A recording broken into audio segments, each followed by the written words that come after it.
Alright guys, the next day, the 42 RLE is complete. The drum is reassembled, all new steels, clutches, washers, thrust bearings, all that good stuff. Here's the old setup, here's the old warped drum, the old burnt clutches, the old burnt out pistons. So we got the old PR valve, which, I don't know if you can see that. It's pretty much clogged. Here's got a new PR valve. You can actually see the check ball in there. So that PR valve get installed.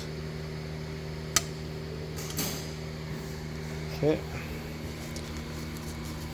New bearing will go into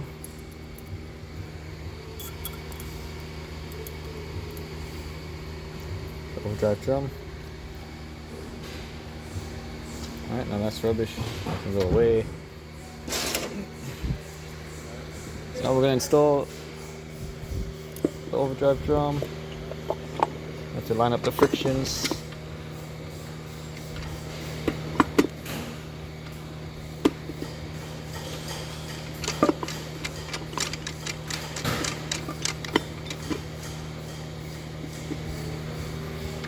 Okay, check if it's fully seated. Looks like it's fully seated. Maybe not. Let's see.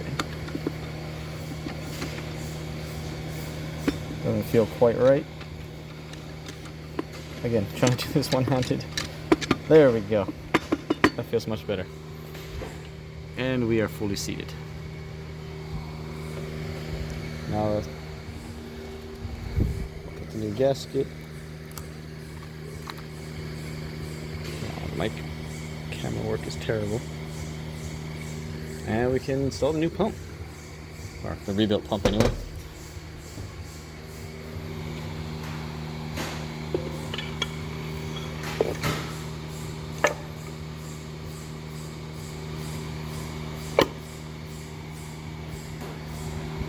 Alright, and that is pretty much a complete unit without the valve body.